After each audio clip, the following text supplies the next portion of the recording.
does not behave like a left party in Kerala. പക്ഷേ സത്യത്തിൽ കേരളത്തിലെ ഇടതുപക്ഷ ജനാധിപത്യ മുന്നണി ഒരു ഇടതുപക്ഷമായി പ്രവർത്തിക്കുന്നില്ല എന്നുള്ളതാണ് വസ്തുത. In their actions, in their policies, they are as corporatist as the BJP. അവരുടെ നയങ്ങളിൽ, അവർ നടക്കുന്ന പദ്ധതികളിൽ അവർ BJPയെ പോലെ തന്നെ കുത്തകവൽക്കരണത്തിന്റെ ഭാഗമായി മാറിയിരിക്കുന്നു. And you can ask LDF workers this question. നിങ്ങൾക്ക് ഇടതുപക്ഷ ജനാധിപത്യ മുന്നണിയുടെ പ്രവർത്തകരോട് ഈ ചോദ്യം ചോദിക്കാം. You can ask them, is today's Kerala government truly a left government? Is today's Kerala government truly a government of the poor people of Kerala? Every single LDF worker will tell you no, it is no longer a left government. It is now a corporatist, corporate supported, corporate funded government. നിങ്ങൾക്ക് ഇടതുപക്ഷത്തിന്റെ പ്രവർത്തകരോട് ചോദിക്കാം, ഈ സർക്കാരിൽ എവിടെയെങ്കിലും ഇടതുപക്ഷത്തിന്റെ സ്വഭാവമുണ്ടോ എന്ന് നിങ്ങൾക്ക് ചോദിക്കാം. ഈ നാട്ടിലെ പാവപ്പെട്ട മനുഷ്യർക്ക് വേണ്ടിയിട്ടുള്ള നയങ്ങൾ എന്തെങ്കിലും ഇടതുപക്ഷ ജനാധിപത്യ മുന്നണിയുടെ സർക്കാരിൽ നിന്ന് ഉണ്ടോ എന്ന് ചോദിക്കാം. നിങ്ങൾക്ക് ലഭിക്കുന്ന മറുപടി ഇല്ല എന്നുള്ളതായിരിക്കും. അവർ കുത്തകവൽക്കരണത്തിന്റെ രാഷ്ട്രീയത്തിലേക്ക് മാറിയിരിക്കുന്നു. Now you'll ask me again, what is the proof? നിങ്ങൾ ഇനിയും എന്നോട് ചോദിക്കും, എന്താണ് തെളിവ് എന്നുള്ളത്. I'll tell you the proof. ഞാൻ പറയാം എന്താണ് തെളിവെന്ന് ഞാൻ പറയാം. UDF used to support rubber workers. നമ്മുടെ UDF നമ്മളിവിടുത്തെ റബ്ബർ തൊഴിലാളികളെ നമ്മൾ പിന്തുണയ്ക്കുന്നുണ്ടായിരുന്നു. Used to protect the rubber industry.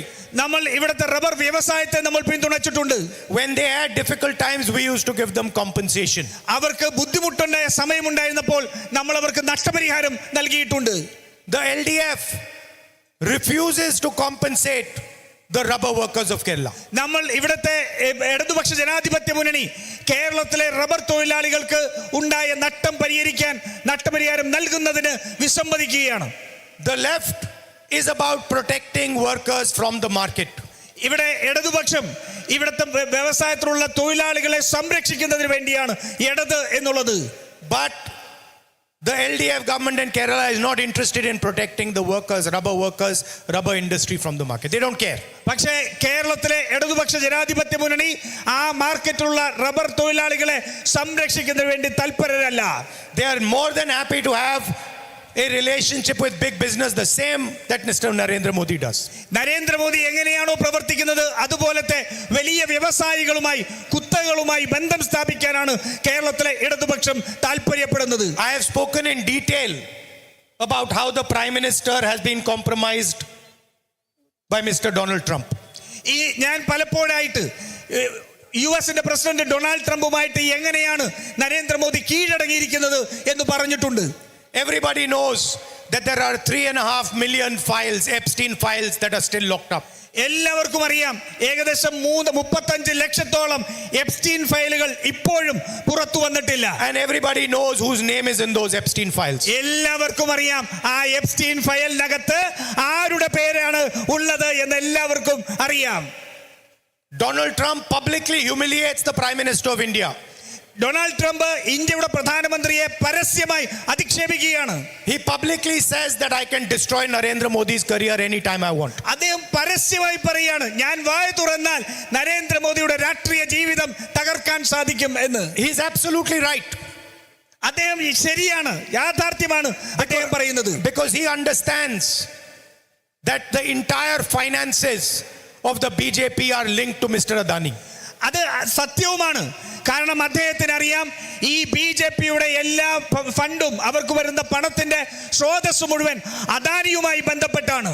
And if you go on the internet and you search, you will find that there is a case against Mr. Adani in the United States. നിങ്ങൾ ഈ വെബ്സൈറ്റിലേക്ക് പോയി ഗൂഗിളിൽ പോയിട്ട് നിങ്ങൾ ഒന്ന് search ചെയ്താൽ നിങ്ങൾക്കറിയാൻ കഴിയും, യുഎസിൽ അദാനിക്കെതിരായിട്ടുള്ള കേസുകൾ നിലനിൽക്കുന്നുണ്ട്. The case is not targeting Mr. Adani, it is targeting Mr. Modi.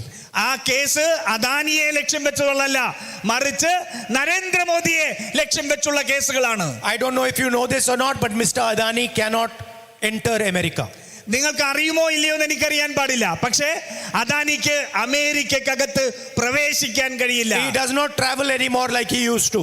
അത് അദ്ദേഹം നേരത്തെ യാത്ര ചെയ്തിരുന്നത് പോലെ അമേരിക്കക്കകത്ത് ഇപ്പോൾ അദ്ദേഹം യാത്ര ചെയ്യുന്നില്ല. Because if he does, they will pick him up and take him to the United States. കാരണം അദ്ദേഹം അങ്ങനെ യാത്ര ചെയ്താൽ അദ്ദേഹത്തെ അവിടെ നിന്ന് പൊക്കിയെടുത്ത് യുഎസിലേക്ക് കൊണ്ടുപോകുന്ന സാഹചര്യമുണ്ട്. And you saw with your own eyes When I started raising this in parliament, the prime minister got up and ran away from parliament. നിങ്ങൾ നിങ്ങളുടെ കണ്ണുകൾ കൊണ്ട് കണ്ടതാണ്. ഞാൻ ഈ വിഷയം ഇന്ത്യയുടെ പാർലമെന്റിൽ ഉന്നയിച്ചപ്പോൾ നരേന്ദ്രമോദി അവിടെ നിന്ന് പേടിച്ച് പിന്മാറി പോകുന്നത് കണ്ടതാണ്. After that, the BJP came up with the whole idea of how women MPs of the Congress party were going to attack the prime minister. Ridiculous, laughable idea. അത് കഴിഞ്ഞപ്പോൾ പരിഹാസ്യമായ വളരെ ഒരു അതിക്ഷേപകരമായിട്ടുള്ള ഒരു നിലപാടുമായിട്ട് ആ BJP വന്നു. ഇന്ത്യയിലെ പാർലമെന്റിലെ കോൺഗ്രസിന്റെ വനിതാ MP-മാർ അദ്ദേഹത്തെ ആക്രമിക്കാൻ ശ്രമിച്ചു എന്ന പരിഹാസ്യമായ ഒരു വാദവുമായി മുന്നോട്ട് വന്നു. The truth is that Narendra Modi is compromised by Donald Trump. അതിന്റെ സത്യം, നരേന്ദ്രമോദി എന്ന് പറയുന്ന ഇന്ത്യയുടെ പ്രധാനമന്ത്രി ഡൊണാൾഡ് ട്രംപിന് കീഴടങ്ങിയിരിക്കുകയാണ്. This is a unwritten truth, everybody knows it.